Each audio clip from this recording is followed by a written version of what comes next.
तो मैं अज अनाउंस करना चाहना जिस तरह सोहन साहब ने मता रखा 15% इनक्रीज़ मैं अनाउंस करदा जी अज मिनीमम पेज दे विच जिहड़ा कि सरकारी भी तो गैर सरकारी भी इदू घट फिर 15% जिहड़ा इनक्रीज़ हो गया अज तो अज मई दिवस ते मैं उन्होंने एक छोटा जिहा तोहफा देना चाहुंदा। वैसे तो उन्होंने मजदूरी का कोई मुल ही नहीं क्योंकि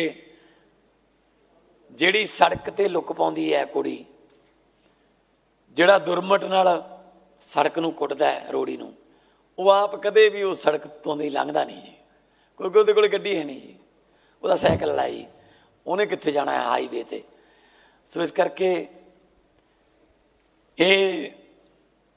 ਪਾਸ਼ ਨੇ ਸੁਰਜੀਤ ਪਾਤਰ ਨੇ ਸਾਰਿਆਂ ਨੇ ਇਹ ਲਿਖਿਆ ਉਹਨਾਂ ਬਾਰੇ